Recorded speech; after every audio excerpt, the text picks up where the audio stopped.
এই আঙ্কেলের সাথে রাস্তা দিয়ে এইভাবে রাজস্বের মতো ডাকতে ডাকতে যাচ্ছিল।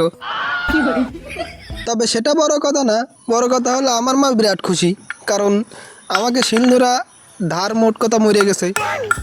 দেখতেই পারতেছেন শিলিতে যায় কোনো রকম একটু পয়সা পয়সা আছে, কিন্তু নোড়াটার অবস্থা সেইরাম, মনে হচ্ছে আজব গ্রহের প্রাণী আইসে চারটি চারটি সিধু মামার টাকের মতো বানাই ফেলাইছে।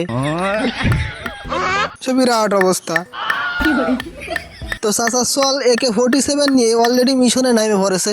আমি ভিডিও অফ করতে করতে চাচা সোয়ালের নাকি কাজ অলরেডি প্রায় শেষ।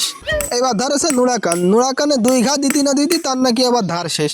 পরে আর কি করার, সে তার সেই বিখ্যাত মেশিনে উঠে বসলো। বসার পরে AK-47 এর মাথাটা একটুখানি ঘষে নিচ্ছে। সে সেই লেভেলের মনোযোগ দিয়ে তার মাথাটা ধার দিচ্ছে আর কি।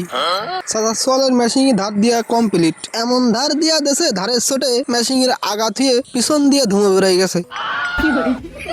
না পারে মেশিনটারে সান্ত্বনা দেওয়ার জন্য একটু মাটিতে পুঁতে নিল। মেশিন কিছু বুঝতে পারার আগে আবার উঠে নিল, উঠে নিয়ে সে কাজে লাগিয়ে পড়লো। চাচা সোয়ালের কাজ শেষ হয়ে গেছে। এখন আমার আব্বার 1 নম্বর সোয়াল মানে আমি। আমার পিছনে আবার শয়তানে সেই লেভেলের এক কান নাড়া দিল। হাউসিসোটা আমি মেশিনটা একটু ধরাই দিলাম। ওইদিকে আবার চাচা সোয়ালে সবকিছু গোছানো শেষ। গোছগাছ করে মেশিনের ভিতরে সবকিছু বান্ধে নিল, নিয়ে মেশিন কান ঘাড়ে উঠলো, উঠে এই রাস্তার দিকে হাঁটা শুরু করলো। তো সবাই ভিডিওটা শেয়ার করে দিয়েন।